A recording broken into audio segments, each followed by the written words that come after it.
The reason it bothers me so is it has happened, the fight to put us where we are has happened in our lifetime. It wasn't something hundreds of years ago.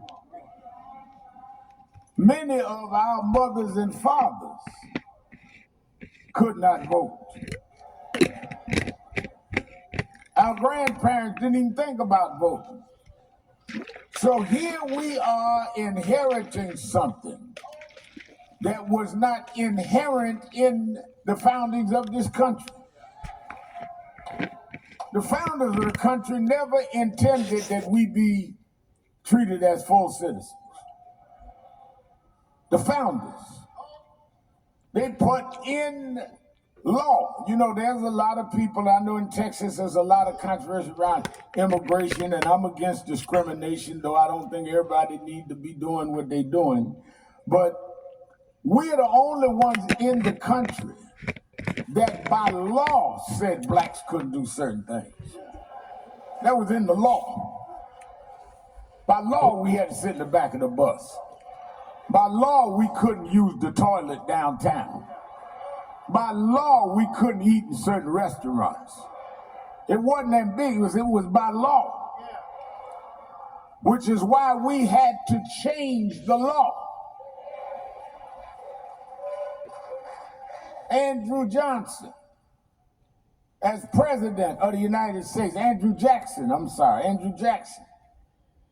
put on the bench, nominated for Chief Justice of the Supreme Court, a man named Judge Taney.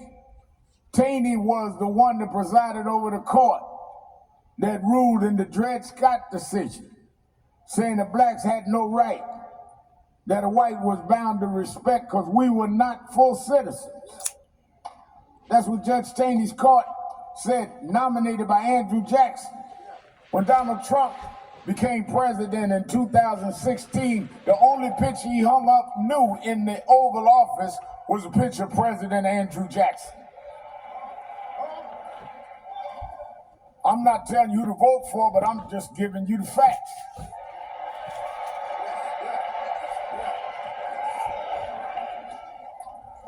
So people fought to give you and I the right to vote. People marched. People went to jail. Some people died. Jimmy Lee Jackson, Goodman, Cheney, and Swerner. They died. They killed Goodman, Cheney, and Swerner, two Jews and a black, for registered voters in Mississippi. There was a leader in Mississippi named Medgar Evers, head of the Mississippi NAACP. Registered voters, they told him to stop or they would kill him. He pulled up one night in his driveway. Wife and 4 children inside.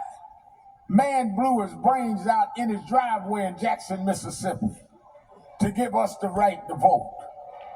And here you are just a generation and a half later.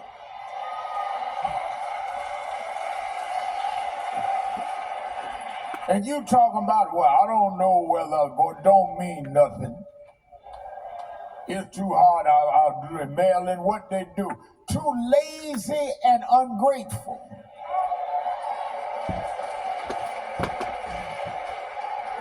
To use something that you didn't have to pay the price for, all you have to do is do what others paid the price for you to do.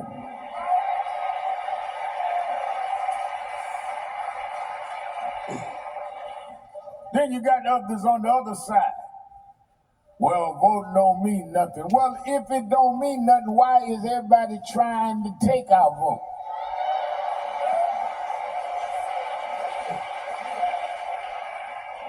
Somebody broke in your house. They're not going to take your dirty wash rag. They're going to look for valuables.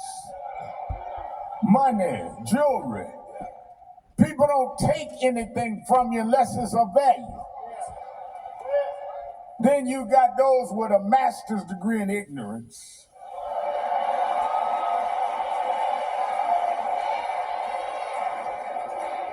That say, well, I'm not into politics. I got a friend in Harlem. Gotten older now. Saw me in the street not long ago. Remal, I hear you out there. Radio and TV talking all that about voting. I'm not in the system. I don't believe in the system. Never, don't mean nothing.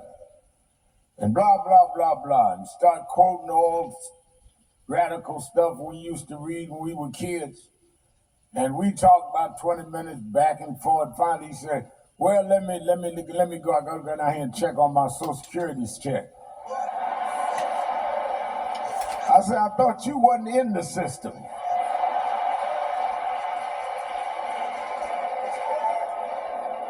You sitting up on Social Security, looking for your pension, running around worried about your taxes and your home taxes. And you talk about you not in the system. You in the system. You're just too crazy to participate in deciding who's going to decide what the system's going to do for you. The system going to go on without you participating. But you're in the system when you was born. And they gave you a birth certificate and stamped it. You became a member of the system. So, as an activist, I get frustrated.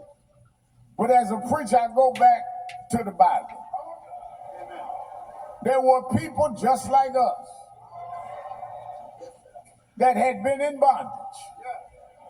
All the folks that say, well, you know, Wise Anderson, Wise Sharp, and all of them, they shouldn't be talking about civil stuff, just stay in the book. Well, they need to read the book. The second book in the Bible is about the exodus of slaves. That's a civil rights movement. Preachers be telling me, stay in the book, Al. I said, well, I haven't got your version. Maybe you got the Negro version. I didn't get that. The book I read, God freed slaves. So if God can free Israelites in Israel, why can't God deliver blacks in the United States of America?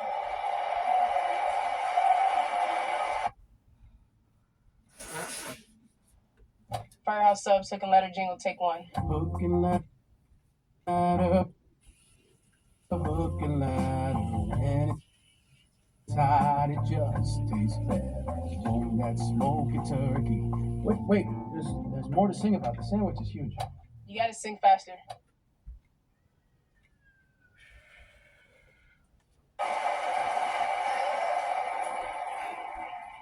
They were enslaved 40 years.